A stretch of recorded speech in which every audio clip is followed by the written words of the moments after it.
Good morning, Encounter. I'm Glenn, and it's my privilege to serve you and churches across Canada as President and Superintendent of the Evangelical Covenant Church of Canada. My family and I live outside of Calgary, Alberta, where we've been running the incredibly effective Peterson Homeschool for the Gifted and Easily Distracted, crushing quotas for Zoom calls and creating massive amounts of videos, including the COVID-19 inspired Living on a Prayer. I'm so thankful for the faithful ministry of churches like yours in this global pandemic. The work of leaders and pastors across the country to adapt and utilize whatever tools are available to them has been amazing. I'm grateful for Pastor Eddie and encouraged by him taking some time to rest. This is vital to his health, the health of his family and marriage, and your community. Know that you're not alone. We as a staff and community of churches are praying with and for you. The coronavirus pandemic hits all of us, but we're particularly aware of the instability and challenge this creates for church plants like Encounter. Would you please pray for our broader community of churches as well? Pray as churches and leaders face ongoing uncertainty and many unknowns due to the coronavirus, as they look for meaningful ways to find rest and renewal in these summer months, as we seek to understand and find ourselves as Canadians in the equally significant racial pandemic that's visible in the United States, and as we look to the Holy Spirit to find a way towards regathering and new normals over the coming months. I pray that your vision and mission to see people transformed by an encounter with Jesus Christ might be true. May you as individuals, families, and community look to Jesus and be the church. I'm grateful for this opportunity to spend some time in God's word with you today as we live in the land between. On Sunday, March 15th, I was driving home from visiting one of our churches in British Columbia when it happened. My wife, Becca, called. The previous 7 days had been marked with uncertainty over the impact of the coronavirus. Warnings had been issued. Communities in Washington and California were already sheltering in place. Some ECCC churches had chosen not to meet that day in person. But I will always remember that call from Becca as she said, "School is canceled." I said, "How long?" And she said, "For the rest of the school year." Music to every parent's ears. At that moment, I knew we were in the land between. Over the last 10 years, I've used this phrase to describe those moments in our lives when we realize that everything has been turned upside down. The tumor is malignant. We have to let you go. Dad, I'm at the police station. This relationship isn't working anymore. Mom, Dad, I'm pregnant. The sometimes uncomfortable space between what was and what may be, marked by uncertainty, unknowns, and often sprinkled with pain and anxiety. No one asked to enter the land between, but I've come to believe that this is often where our gracious God does some of the best formational work. We have all been in the land between for almost 5 months, and it won't be the last time we enter this space. May God encourage us by His Spirit as we find ourselves in this season and continue to trust in Him. One of the recurring frustrations I've encountered over the last several months has been the lack of certainty and ambiguity of how to orient ourselves in this season. Put another way, where are we? I believe we can find ourselves on this map. You are here. This happens to be a map of the Sinai Desert. Through this COVID season, I found myself in the New Testament book of Acts, the Israelites' experience in exile, and in this, the Exodus narrative. This is the story I'd like to look at briefly this morning. The story, if you're not familiar with it, goes like this. A generation of Israelites enslaved here in Egypt under the Pharaohs. God calls a guy by the name of Moses to lead his people to the land of Canaan. Moses does just this. He leads God's people out of slavery, but as we open the story in Numbers chapter 11 today, the Israelites from Egypt aren't in Canaan yet. They're in the middle of the Sinai Desert. They're in the brown space between two green spaces. If my math is right, they've been in this space for 2 years. Let's read from Numbers chapter 11. I find that parts of it are read a bit better if you do it in a whiny voice. The rabble with them began to crave other food. And again, the Israelites started wailing and said, "If only we had meat to eat. We remember the fish we ate in Egypt at no cost. Also the cucumbers, melons, leeks, onions, and garlic. But now we have lost our appetite.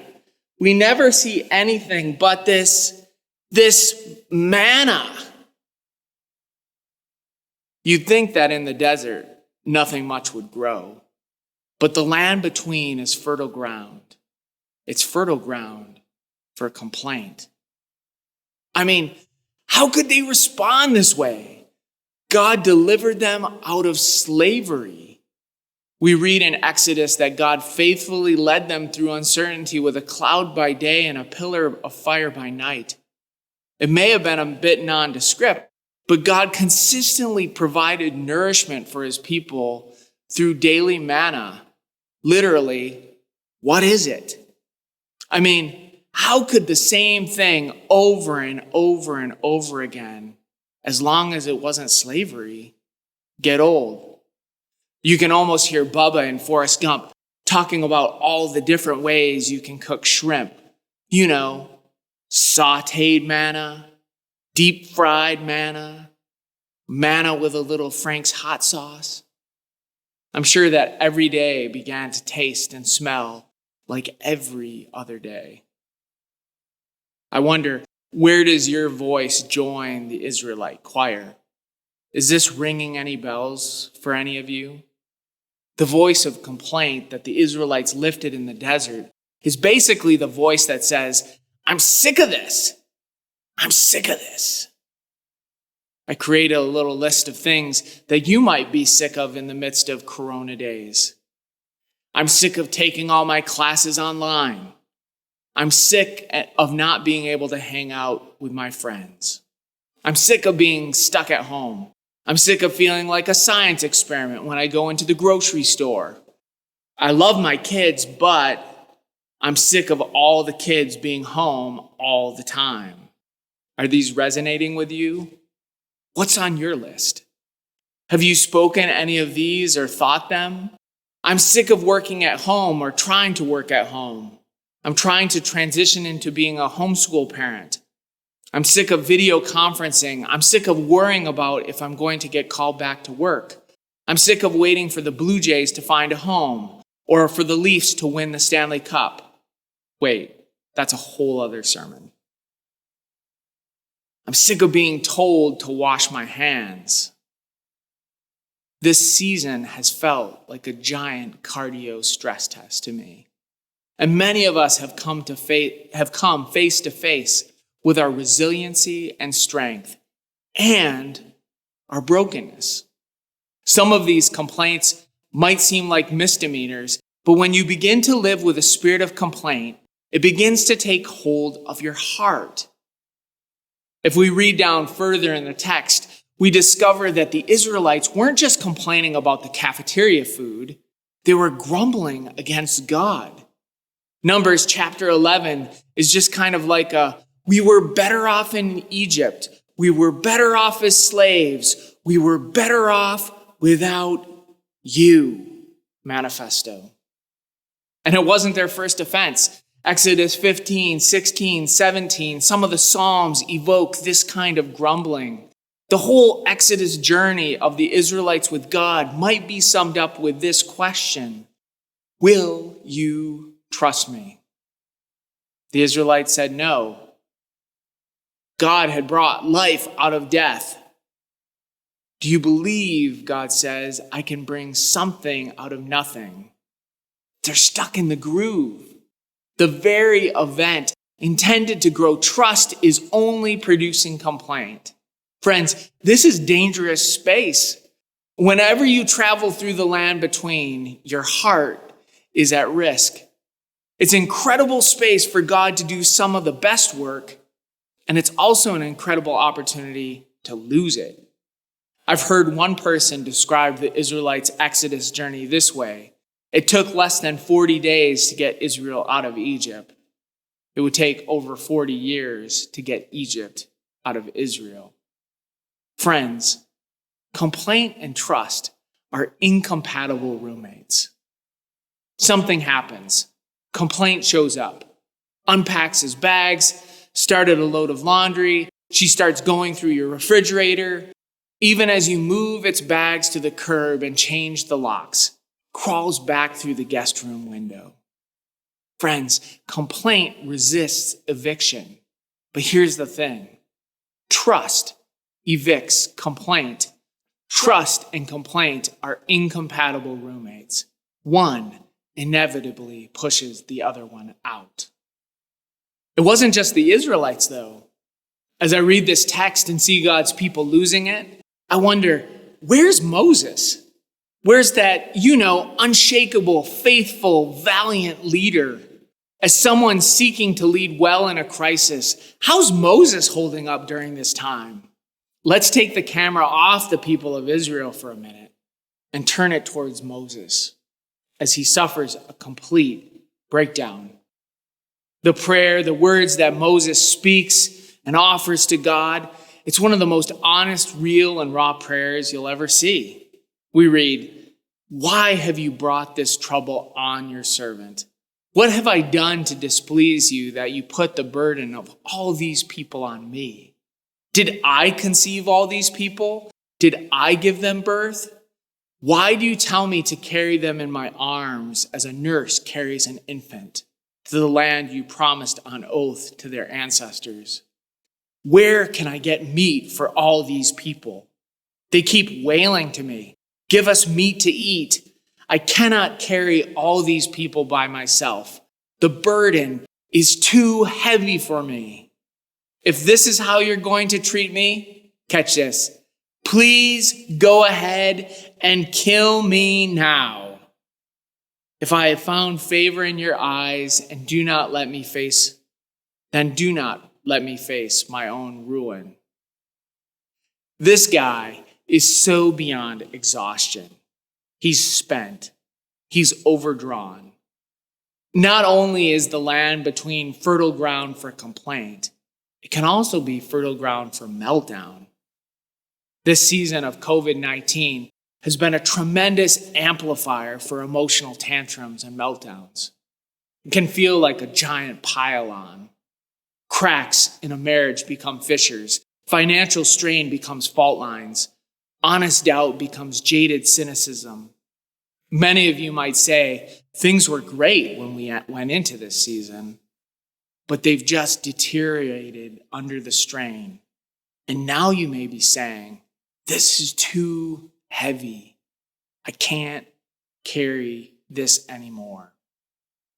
The land between is fertile ground for emotional meltdown. That's the language Moses uses for trying to carry these people across the desert. But Moses isn't carrying a baby. This is like carrying a Buick across the desert. I don't think Moses is just ranting about life. This is the situation that I'm in, God. I can't carry this anymore. If you find yourself in this season in one of these meltdown moments, know that you're not alone. There's an art to crying out to God in our moment of need. Maybe you call it confession. Maybe you call it lament. It's that point where we're at the end of our rope. Jesus reminds us in the Beatitudes, and I've been reminded of this many times over the last several months. You're blessed when you're at the end of your rope, because when there's less room for you, there's more room for God. Moses models how to pray an honest prayer when everything's coming unglued. Into this honest and transparent prayer, God speaks. We read, "Bring me 70 of Israel's elders who are known to you as leaders and officials among the people. Have them come to the tent of meeting, that they may stand there with you. I will come down and speak with you there, and I will take some of the power of the Spirit that is on you and put it on them. They will bear the burden of the people with you so that you will not have to carry it alone. I don't know about you, but I love that God's response to this broken, raw, honest prayer and this man in the land between, it's compassion. It's grace. It's help. It's not buck up. It's I'm with you in the form of community that is around you. It's I am here. I wonder how many of you need to hear that truth today in your land between. Do you need to be reminded that God is with you, that God is for you, that God will provide, even as we ask him to be near, to be with us and for us and meet us in our need? I love this image of God pouring out his Spirit, even in this Pentecost season. I think this text is a sort of foreshadowing of God's intent to empower his people by his Spirit and dwelling with his people, a pre-Pentecost moment, so that we will not have to carry the burden alone. The land between is fertile ground for complaint. It is not only fertile ground for meltdown. The land between is the space in which God provides. God provides leaders for his exhausted leader Moses. He provides help. God provides. The text is a powerful image of the living God who clearly loves his children and longs to provide in our moment of need. But the tension is real. The land between isn't easy. Trust battles complaint. Meltdowns rise against transparency. Despair lurks even as God promises and offers provision. One of the gifts I've found in this season is a slower pace. I was averaging 2 to 3 times a month where I was away from home. Our family would struggle to find one night a week where we could sit down and share a meal together. All good things we were up to, but this season has invited reflection on God's best things. Jesus' followers asked him to teach them to pray. He offers a simple response. He says, pray, Father, Dad, your name be praised. Your rule, your reign on earth as it is in heaven. Provide. Did you hear that, church? Jesus says, pray, provide. Into this season, give us our daily bread, our manna of the moment. Provide the groceries that we need today. Provide the patience that we need today. Provide the endurance that we need today. Please provide the grace that we need today, the peace that we need today, the joy that we need today. Give us this day our daily bread. Give us today the things we need today. He says, pray, forgive us, deliver us, lead us. And to all of this, I say yes. But the tension and distractions and uncertainty and the anxiety, they're real. But so is the glory, the goodness, and the faithfulness of our God. In this upside down season, I want to trust more than I complain. I want to be honest and transparent in my raw emotion and not throw temper tantrums. I want to hope in the presence and provision of the living God. I love the humanity revealed in Numbers 11. Even in the face of the voice of God, Moses isn't completely sold. If you read on, he's still bargaining with God. And God finally asked this powerful question that I want to leave you with. In Numbers 11, verse 23, the Lord answered Moses' doubt with a question. Is my arm too short? Isn't that good? Do you hear that response in this season?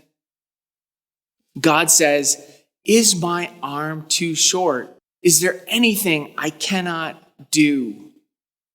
What questions do I have in this moment that more quickly become complaint than expressions of trust? What emotions are you experiencing that need to be transformed from tantrums into transparency? What do you want? What do you need the living God to do or provide in this season? Provision over despair. Encounter.